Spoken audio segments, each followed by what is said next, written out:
esa considero que ha sido una de las decisiones más que me produjo miedo, que me llevó a identificar herramientas para superarlo, pero especialmente, Amancio, puedo decir que es una decisión que me generó duelo, y descargando a través de la música las tensiones y demás, y recargando la posibilidad de la sonrisa, el sí puedo, el pude 2 horas, entonces ahí incorporo esas cosas. Cumpla la expectativa, no solo tuya, sino de lo que se espera de ti. Eso para mí es lo que marca el diferencial con mis clientes. O sea, que saben que si se voltean, a ver, muchas veces me han pagado, muchas veces no, y luego me contratan cosas mucho más grandes.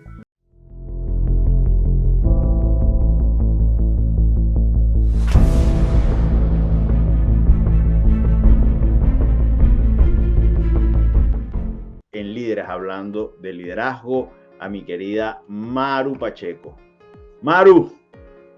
Qué bonita bienvenida, amigo. Gracias por invitarme a tu espacio a conversar. Yo le decía previo a esto a Amancio que yo necesitaba un café, pero no es porque lo necesitara para despertarme, sino para compartir esta sensación de conversación grata en la que podemos hacerlo, no solo a través de palabras, sino con el sentimiento que nos une desde hace muchos años, y generar un ambiente de café es lo que quiero en este espacio contigo. Así es. Maru y yo nos conocemos desde que éramos, dirían en la tierra de Maru, unos pelados de 17 años. Estábamos comenzando a estudiar a nivel universitario y allí nos encontramos en las aulas, cuando ella era una mujer estructurada, hermosísima, sigue siendo hermosísima, brillante, sigue siendo brillante, era la mejor estudiante del salón, y yo no estaba en ese nivel todavía. Esta mujer era fuera estándar, por diseño. Así que, Maru, esta conversación comienza con una pregunta que te dejó el invitado anterior. En este caso es Emerson Ramírez, colega de EDVE, y él la pregunta la hizo un tanto extensa. ¿Cuál crees tú que fue el momento donde más has impactado la vida de alguien, y cuál fue ese factor que te ayudó a impactar? El momento es el presente. Aquí me puse filosófica. La verdad, hago que cada momento o en algún momento, no estructurar, fluir bien aquí. El momento en que más he impactado es el momento en que una persona y yo nos conseguimos, y algo de lo que dije le permite hacer una reflexión que favorezca un cambio en su vida. Entonces no le pongo un momento, por eso hablaba del presente, ese presente del que ese alguien y yo nos encontramos en una sala de facilitación o en un café, ¿sí? Entonces ese es el momento. ¿Y cuál es ese factor que me ayudó a impactarla? Genuina, el que mis conversaciones y mi reflexión sobre, no importa qué circunstancia, la conversación que se vaya dando entre esa persona y yo, o en ese espacio de facilitación, que es en donde desde hace 18 años comparto con más gente,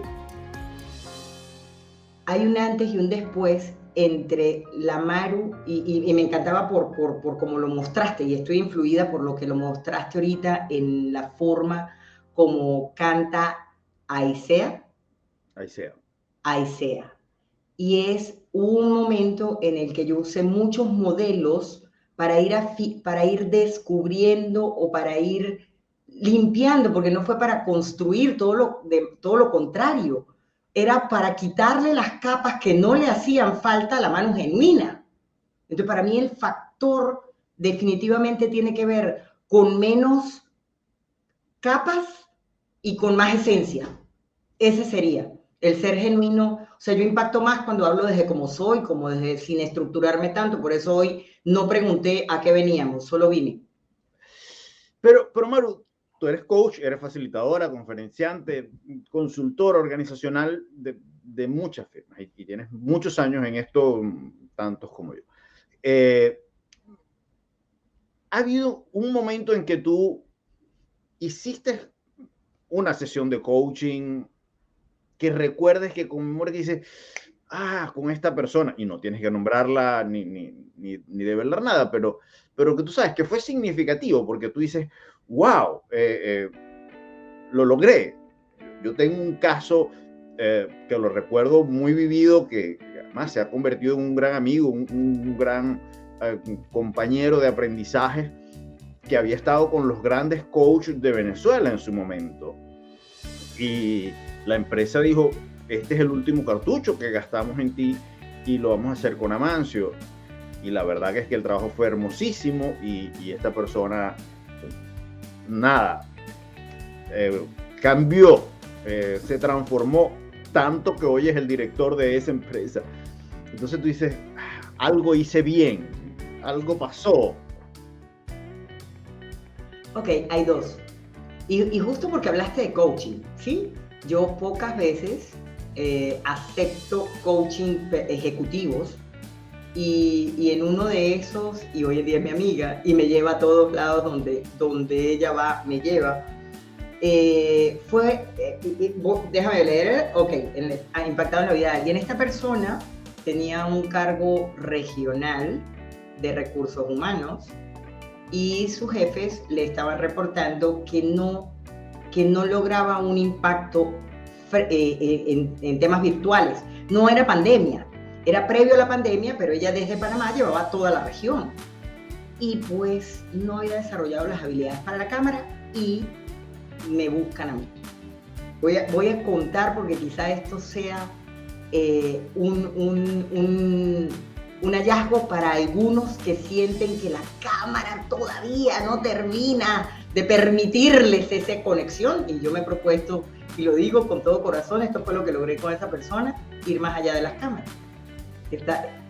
Cuando estábamos en presencial, estábamos en una de esas sesiones de coaching, ella hizo algo con su cuerpo, no era lo que estaba diciendo, y yo lo que le dije fue, por favor, si quieres llamar a alguien de la región, por cualquier razón, pero yo necesito verte para ver qué es lo que estás proyectando a través de la cámara.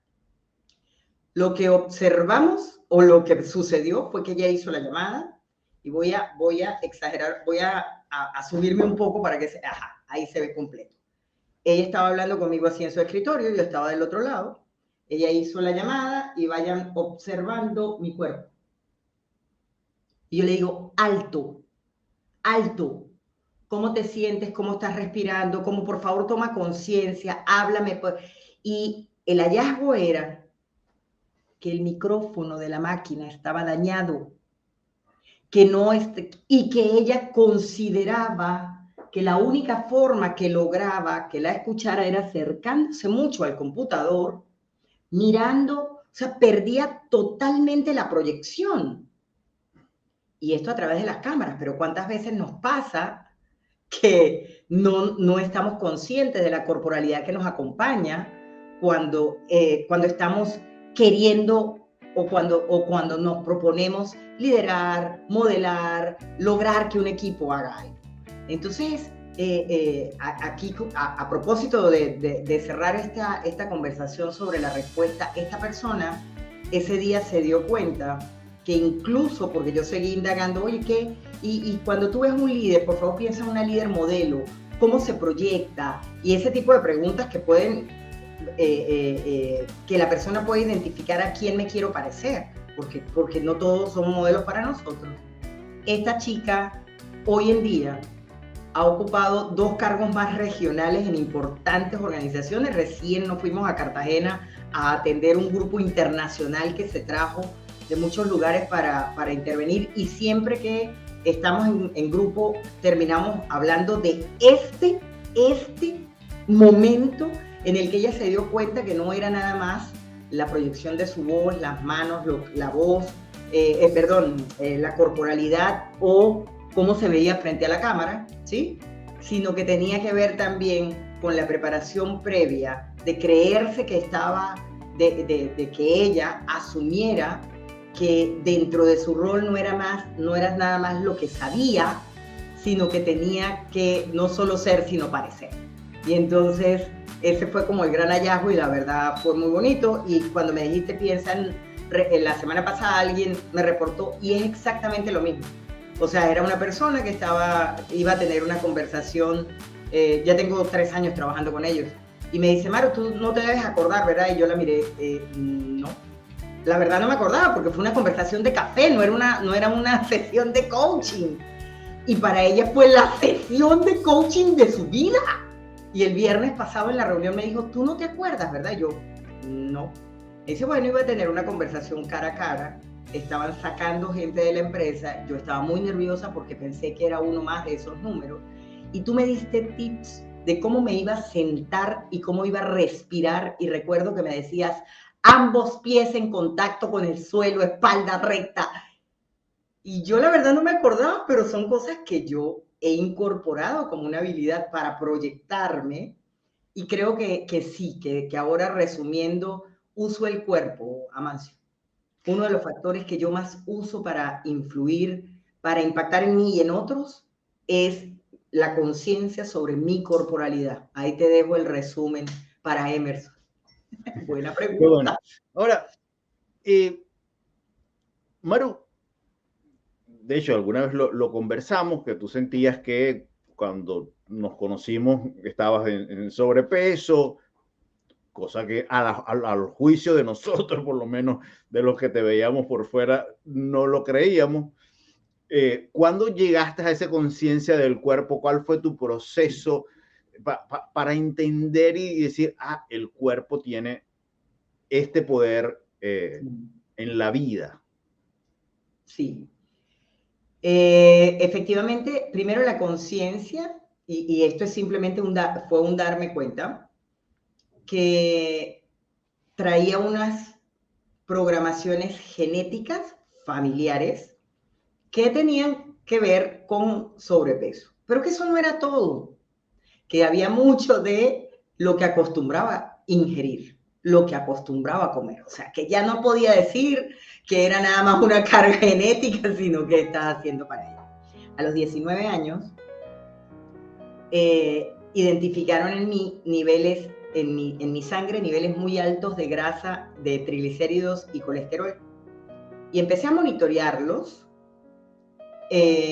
porque en ese momento, claro, influía mucho lo estético desde los estándares, y tú lo decías, para ustedes, para el entorno no, para mí sí.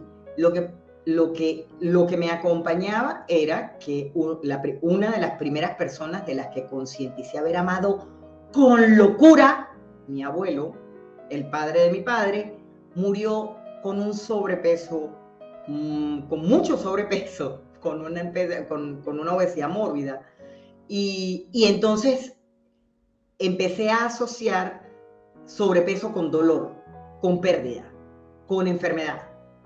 Y eso pasó cuando yo tenía 15 años. Entonces, claro, ya no era solo un tema estético dentro del estándar que me rodeaba, ya no era solo eso, era un tema salud. Entonces, esa conciencia fue, ok, ¿qué debo hacer? A los 23 años, un poquito antes, perdón, a los 21 años, tuve la fortuna de irme a estudiar a una universidad en una ciudad universitaria. La verdad no me equivoqué cuando un poeta dice que esa ciudad es una ciudad dentro de una universidad, y esa se llama Mérida, en Venezuela. Y es una ciudad de montaña con muchas subidas, o muchas bajadas, depende de cómo lo quieras ver, depende de la percepción. Y decidí que yo iba a darme la oportunidad de caminar cada metro de esa ciudad en los años que Dios me permitiera vivir ahí. Fueron 9 y me la caminé completa, de arriba a abajo, en el disfrute de la naturaleza, de unas montañas muy altas, de tener la posibilidad de voltear y ver una montaña con nieve. Bueno, en este caso no era nieve, era con glaciar permanente, y habían días en que nevaba. Y entonces ahí descubrí el poder o la química, no lo tenía tan consciente, ahora sí, la química positiva que produce mi cerebro o que produce el cerebro de cualquier persona que decide ponerse en acción. En ese momento, ponerme en acción era caminar. Caminar con disfrute, no caminar con obligación, no caminar porque tengo, no caminar porque debo, sino caminar porque quiero. Y eso me acompaña hasta el día de hoy con 51 años, 71 Model Special Edition. Y con el mismo peso de hace 22, además. Una de las cosas que yo admiro de ti tiene que ver con el coraje de tomar algunas decisiones. Y tomaste la decisión de irte sola para Mérida, después te casaste allá, decidiste un estilo de vida medio hippie, amor y paz, y diría a tu marido, marihuana. Y después decidiste divorciarte, cambiaste rotundamente el mundo del que venías y te dedicas al mundo organizacional, decides además casarte con Carlos después, es decir, has emigrado 2 veces, te fuiste sola para Vancouver, o sea, ¿cuál ha sido, aunque estas son las que yo conozco, probablemente hayan muchas otras más, cuál ha sido la decisión más compleja en tu vida que te ha desafiado la toma de decisión? Porque una de las cosas que yo reconozco en los líderes es cuando toman decisiones. Los líderes están llamados a tomar decisiones. Pero bueno, no todas las decisiones son fáciles. Hay decisiones que son muy complejas en nuestras vidas. Uno porque nos afecta la vida o porque afectamos la vida de otros, ¿no? ¿Cuál ha sido la decisión que tú dices, esta la tuve que pensar muy bien y bueno, gracias a Dios la tomé, ¿no? Bien, la decisión que tomamos juntos, pero a ver, voy a tomar toda la responsabilidad de lo que tuvo que ver conmigo, no de la circunstancia que acompañó a que Carlos y yo viéramos en ese momento la necesidad. Y entonces aquí ya empiezo a decir cómo fue amainando la emocionalidad de haber tomado una decisión como esa. Fue salir de Caracas, emigrar a donde en ese momento era a Bogotá, Colombia, hace 6 años. Esa considero que ha sido una de las decisiones más que me produjo miedo, que me llevó a identificar herramientas para superarlo, pero especialmente, Amancio, puedo decir que es una decisión que me generó duelo.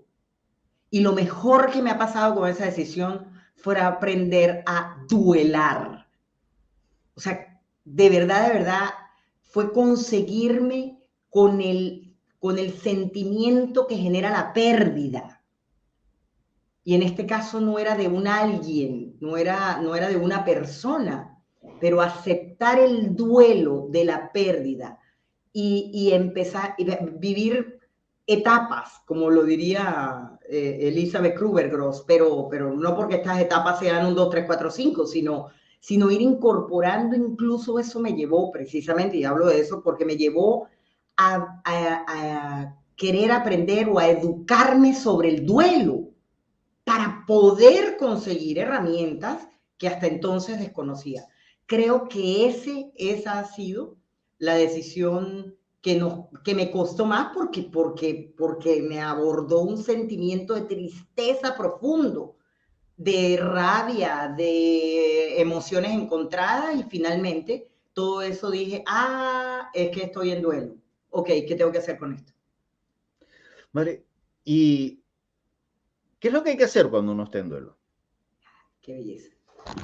Educarse para la muerte es educarse para la vida. Eso me acompaña últimamente y que me encanta. ¿Qué hay que aprender para vivir el duelo? Primero, que no es eterno. A mí me costó mucho darme cuenta de eso. O sea, tuve que acompañarme con un psicoterapeuta para darme cuenta que era pasajero, porque cuando estaba allá adentro no veía el famoso final del túnel, ¿sí? Y mientras no confiara en que estaba transitando, me paralizaba. Y si me paralizaba, el tránsito era más lento y la anhelada salida, que no es como tal, se hacía más larga. Entonces aprendí que ningún estado emocional es permanente, ni lo bueno ni lo malo, pero especialmente la pérdida, la tristeza se puede vivir y se sale airoso. Número 1. ¿Qué otra?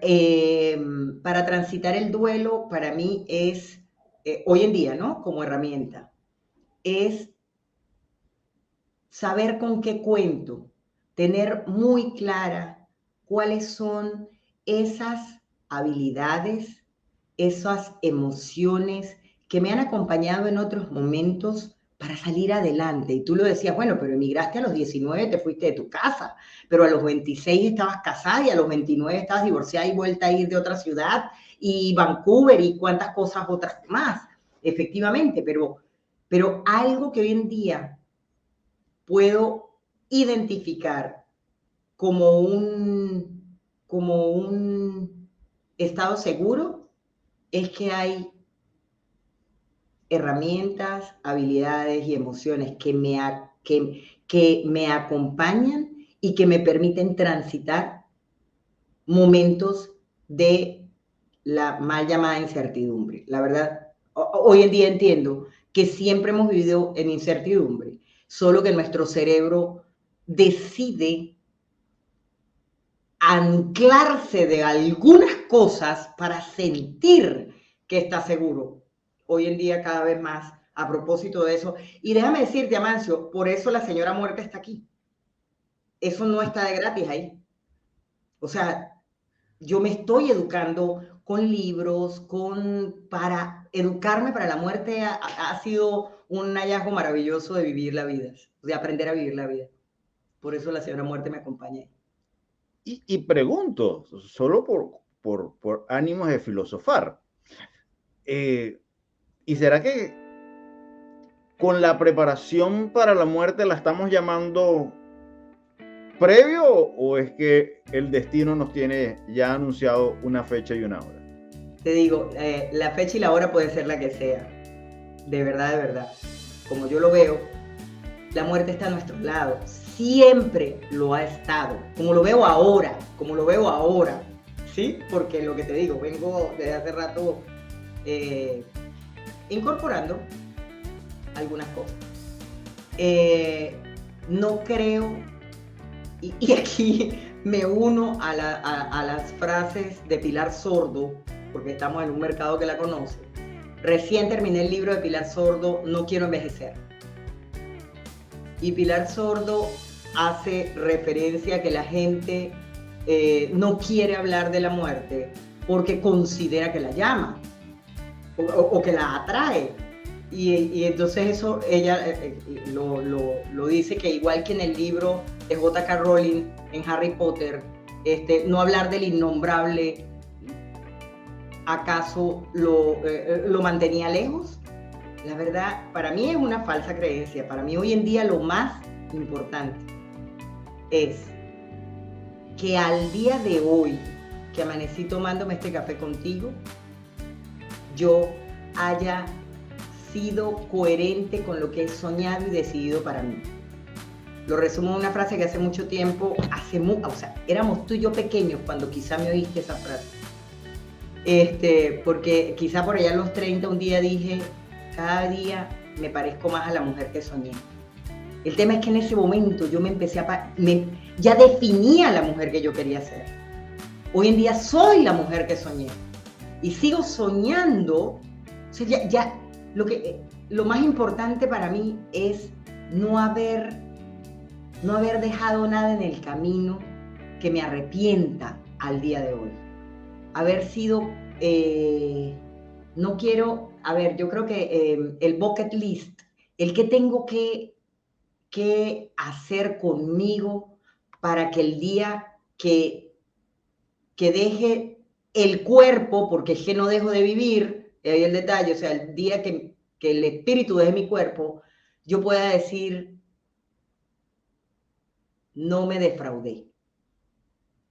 Y cuando te decía que yo me he educado sobre la muerte para vivir la vida, es que no estoy dejando de hacer nada en cada día, que si esta noche o que si que si no importa cuándo nos sorprende la muerte, yo tenga que decir, no fui congruente, dejé algo de hacer, ¿qué pude haber hecho para haber dado ese paso más tranquilo? Entonces, en mi caso, lo que de verdad, es no quiero sentir que estoy viviendo, que estoy sobreviviendo. De hecho, las actividades que hago las estoy haciendo un hashtag que es vivir viviendo. Creo que resume todo lo que quiero decir. Bueno, ahí dejé el mensaje de Eduardo Rommel que está conectado y que se identifica con esta mirada tuya y habla de sus duelos también, de sus muertes. A ver, y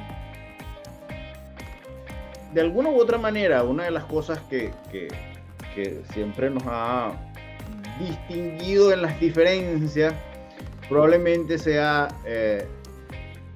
la vida mundana, parrandera, elevada al arte musical mío y las tuyas, tu vida literaria, lectora intelectual. Entonces, mientras nosotros rumbeábamos, tú estudiabas y cuando le preguntábamos y le decíamos, mira, está Poncho Sánchez, ¿quién es ese? Bueno, mientras tú estudiabas nosotros conocíamos y bailábamos a Poncho Sánchez, pero el mundo cambió y Maru cambió y ahora ella es la parrandera y a mí me toca leer lo que no leía en aquel tiempo. Está bueno. ¿Cuándo fue que cambiaste y dijiste, no, la vida como que también tiene un poquito de guaguancó, de clave de la salsa, de ritmo y sabor? Resulta que yo siempre he sido muy buena bailarina. Eso no es que no estaba. Solo que no era muy cuidadosa de en dónde y con quiénes lo hacía. Y te voy a decir parte de lo que me tocó vivir en Mérida. En Mérida se rumbeaba, época universitaria, como en ninguna otra ciudad del país. O sea, estaba todo allí. Pero a mí me habían instalado un miedo que era genuinamente amoroso por el lado de mis padres y era, corres mucho peligro si disfrutas con alcohol o sin alcohol, ojo, porque las historias de esa época realmente había un riesgo en que, bueno, todavía siempre lo ha habido, pero en ese momento para mí eso pesaba más y era el riesgo a que físicamente pudiera ser violada y cualquier otra cosa, pero ese era como el principal en ese momento, si no estaba rodeada de las personas correctas. El tema es que yo me rodeaba de los estudiosos y esos no rumbeaban. Muchachos aburridos eso. Esos muchachos aburridos no rumbeaban, o de las estudiosas. Entonces yo sí disfruté del ambiente universitario en privado. O sea, yo tengo historias de lo que cualquier joven en una ciudad universitaria vive dentro de la residencia con mis compañeras en fines de semana de destrucción absoluta, pero riesgo controlado. Sí. Pues. A ver, sigo disfrutando mucho la música, sobre todo porque al principio hablábamos, yo incorporé mi cuerpo como parte de mi disfrute, de mi vida, y haciendo conciencia de que lo quiero lo más saludable posible. Y el baile es parte de eso. Y entonces apareció la bailoterapia. Entonces ya la descarga era bien particular, porque es un sábado en la mañana, con una música a todo volumen, con una gente que no bebe y descargando a través de la música las tensiones y demás y recargando la posibilidad, la sonrisa, el sí puedo, el pude 2 horas, entonces ahí incorporo esas cosas. Y nada, y de vez en cuando atraigo un buen grupo con el que me siento segura y me doy permisos. No bebo, no, de hecho no tomo alcohol o tomo muy poco y lo que tomo es no en sesiones de baile, sino en sesiones de conversación. Entonces ahora pues disfruto más de eso. Muy bien, llegó el momento de la pregunta del $1.000.000. A ver, ¿cuál es la $1.000.000? ¿Qué hace rentable tu liderazgo? ¿Qué hace rentable mi liderazgo? Aquí voy. Dentro de la oferta de capacitación o dentro del mercado de la capacitación hay muchos estilos de personas que hacemos esto y nuestros clientes identifican algo en nosotros, en cada uno de nosotros, que resuena y resulta útil para ellos. Eso se llama propuesta de valor. Mi propuesta de valor diferencial tiene que ver, para mí es muy importante el hacer preguntas. Y eso es una habilidad aprendida y desarrollada con el coaching. O sea, fue en el año 2009 que incorporé esa metodología y siento que mis clientes agradecen mucho mi forma de hacer preguntas, porque descubren oportunidades y me lo ha hecho saber, yo no había pensado en eso. Y yo me quedo callada y se abren espacios que digo, bingo. Entonces, eso. Descubren a una persona que diseña y adapta las herramientas, el contenido, la intervención a la audiencia que tengo frente a mí. No me gustan los preempacados. O sea,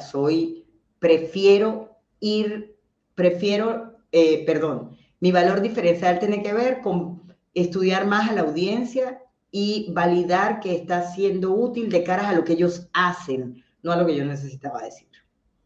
Entonces, en resumidas, mi propuesta de valor diferencial es ponerme al servicio del cliente y no el cliente a mi servicio. Qué bueno, qué bueno. Aquí Delia dice, entre más pronto aceptas el duelo, más pronto saldrás victorioso de ese trance. Gracias, Delia. Así es. Lo primero que hay que aceptar es que estás en tristeza y está bien. Pero es que de niños, me cambias esa cara. Y tenías que cambiar la cara. Entonces yo creo que la tristeza y la pérdida han sido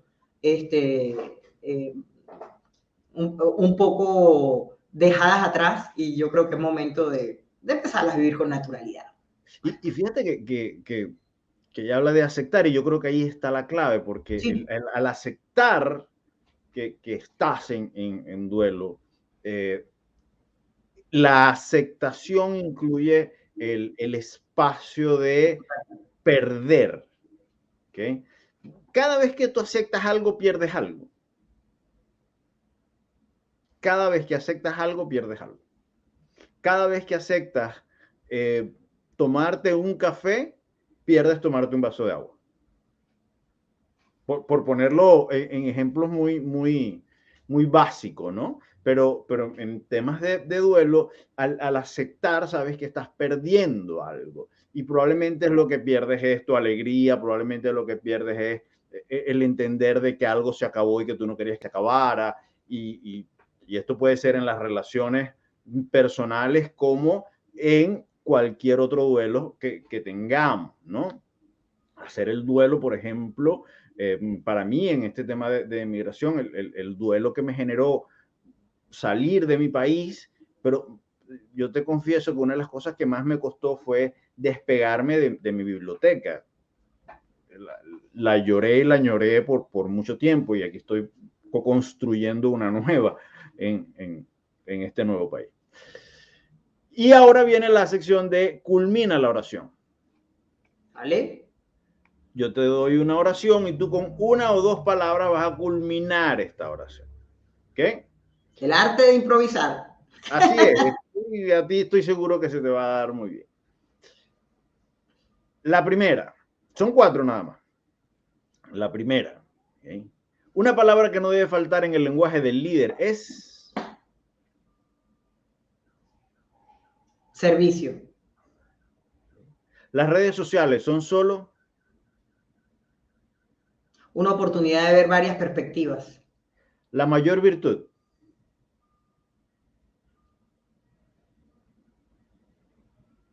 El amor. El mundo grita por líderes capaces de...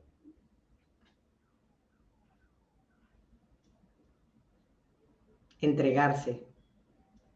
Vale. Ok, ahí estamos. Maru, hablando de entregarse, ¿cómo logras tú establecer unas relaciones con tus clientes tan personales, tan íntimas, que les entregas, que terminan siendo tus clientes, tus panas, tus fans, y te llevan y te contratan por años? Eso ha pasado y lo sé desde hace mucho tiempo. Mi genuino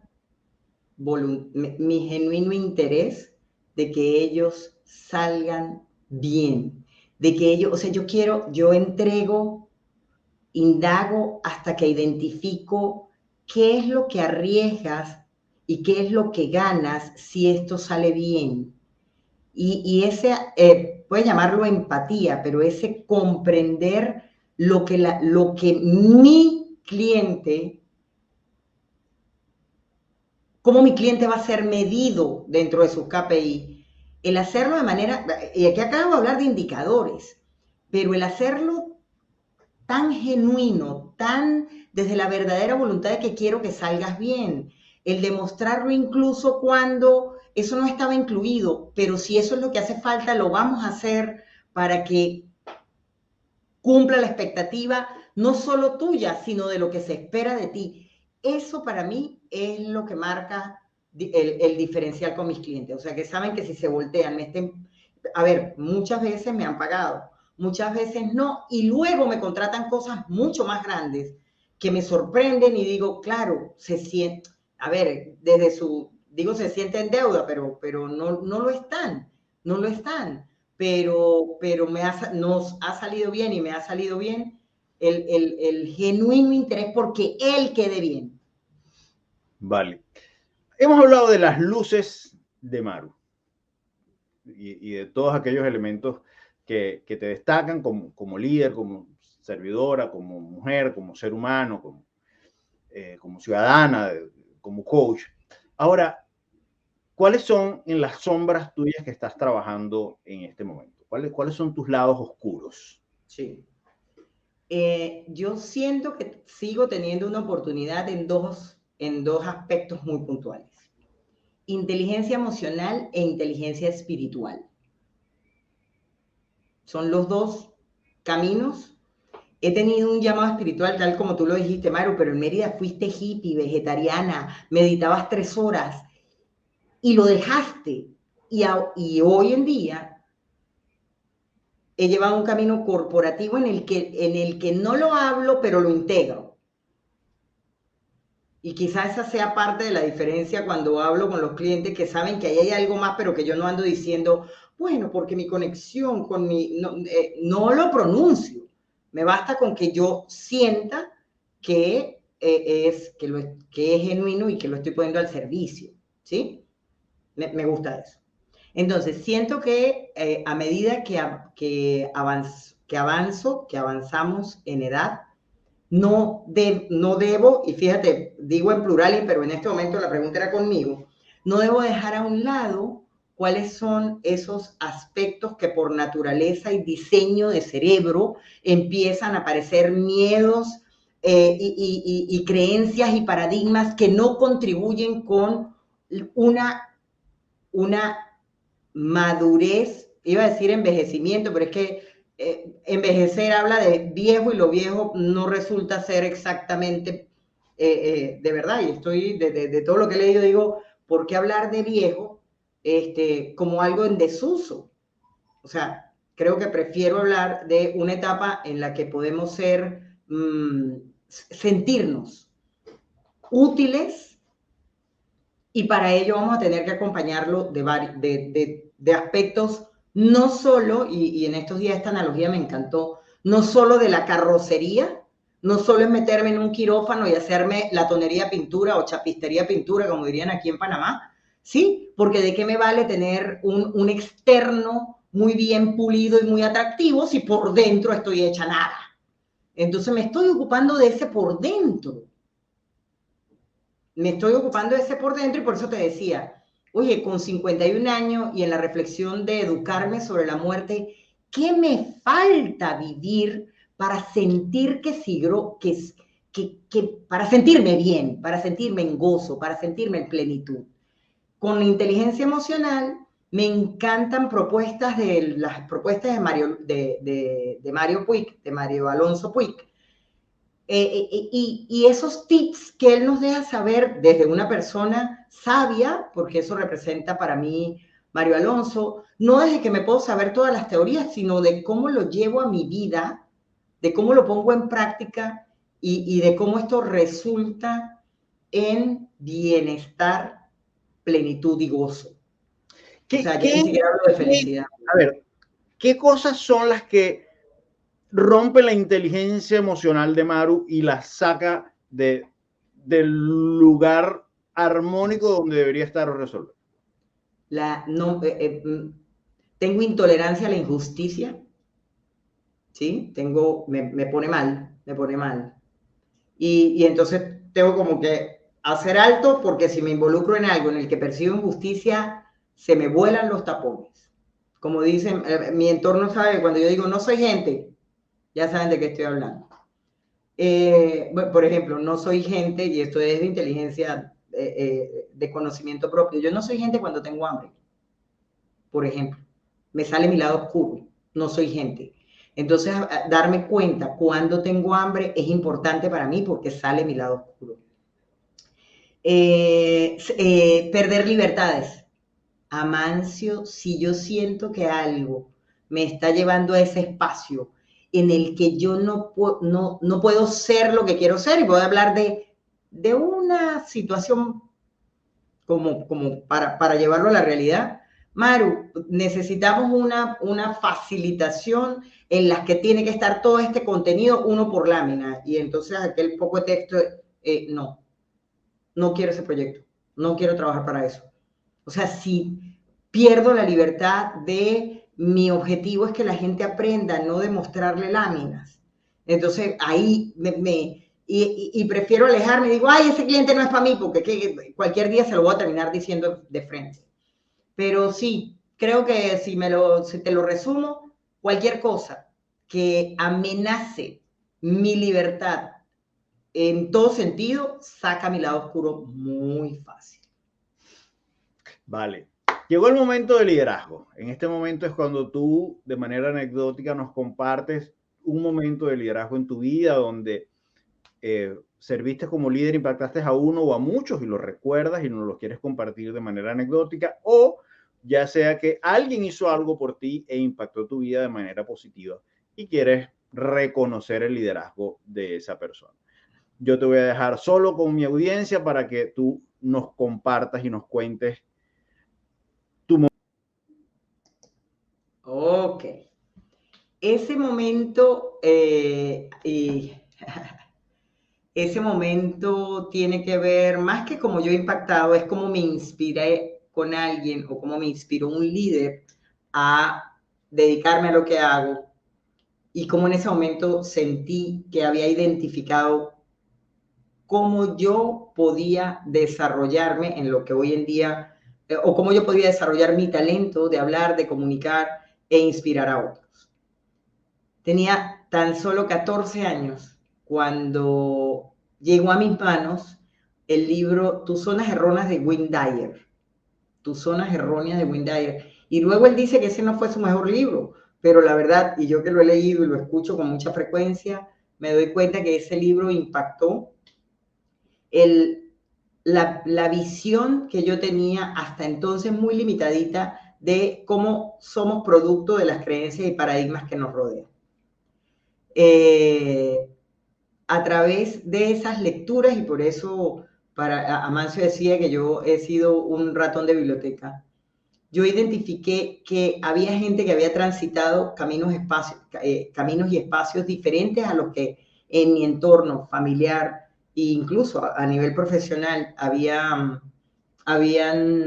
era lo que yo tenía en ese momento como ejemplo o como modelo, y cómo Wayne Dyer me podía llevar a descubrir espacios de mí en los que yo pudiera sentir más paz de la que estaba sintiendo, en la que yo pudiera sentir que se parecía más a lo que en ese momento mandaba o era el mandato social.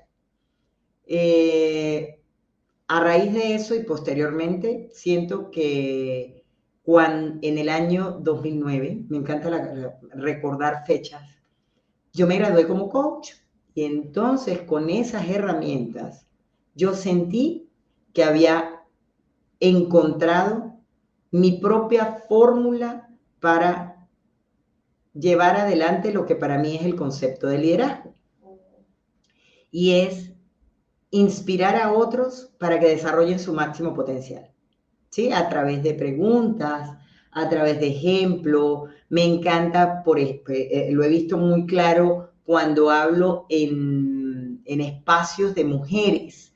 Yo termino siendo así un modelo admirado de yo quiero ser como tú, cuando yo sea grande quiero ser como tú, o yo quiero lograr esto en el corto o largo plazo, y siento que tiene que ver con aceptar que cada uno de nosotros viene con un talento a este mundo y que el momento de liderazgo para mí más grande es descubrirlo y entonces ponerlo al servicio que te satisfaga a ti y que pueda impactar a otros desde tu propio y verdadero disfrute. Eso tienes que ver. Así que los leo, sí, ahí está. Ahí te acabo de ver a ti, pero estaba como viendo a ver si los últimos mensajes están arriba o abajo, pero ya lo vi. Qué bueno, qué bueno, qué bueno. Me encanta. Maru, yo estoy feliz de haber podido tener esta conversa contigo, haber encontrado una vez más, seguimos haciendo cosas juntos y que la vida nos siga deparando. De verdad, gracias por tu liderazgo, gracias por tu amistad, gracias por tu cariño. Te abrazo desde aquí fuerte y grande, que llegue hasta la lluviosa, calurosa y siempre alegre Panamá. Las cámaras son tuyas para que despidas este programa. Bueno, aquí el agradecimiento. Agradecer para mí es uno de los sentimientos que más nos conecta con la abundancia. El que hoy está viendo esto y el que lo puede ver en otro espacio y puede reflexionar en estas preguntas que tú me hiciste o en estas respuestas que yo di, no es más que esas circunstancias que nos ponen juntos para seguir avanzando y transitando dentro de este devenir llamado vida, y haciendo que cada día tenga más sentido para que un día podamos, como te digo, llegar al punto en el que diga no me defraudé. Y yo creo que eso es lo que estamos llamados a hacer, a no defraudarnos a nosotros mismos y entonces desde esa plenitud inspirar a otros a hacerlo para que haya menos gente sobreviviendo y más gente viviendo. Qué bueno.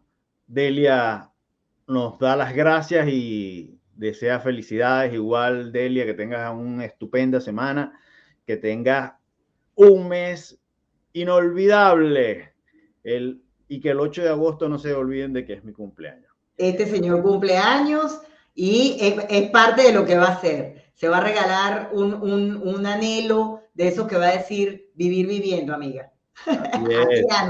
Así es. Me voy aquí, vuelve a aparecer Eduardo. Bien, gracias, pana, gracias por estar presente. Además, lo voy a adelantar para que lo sepan. Eduardo es el invitado de la próxima semana y yo sé que él está aquí esperando la pregunta, pero Maru la va a hacer en off y así que no la va a poder saber. Que hay gente de gente, ¿viste? Hay gente para todo. Así es, Ian. Bueno, querida, que estés muy bien. Igualmente. Feliz semana, feliz Feliz mes. semana. ¿Cuándo viajas? Solo para que la gente El sepa que 10, no vas a el hacer 10, el 10. el 10. A disfrutar tu vida y tu Así nueva es. vuelta al sol.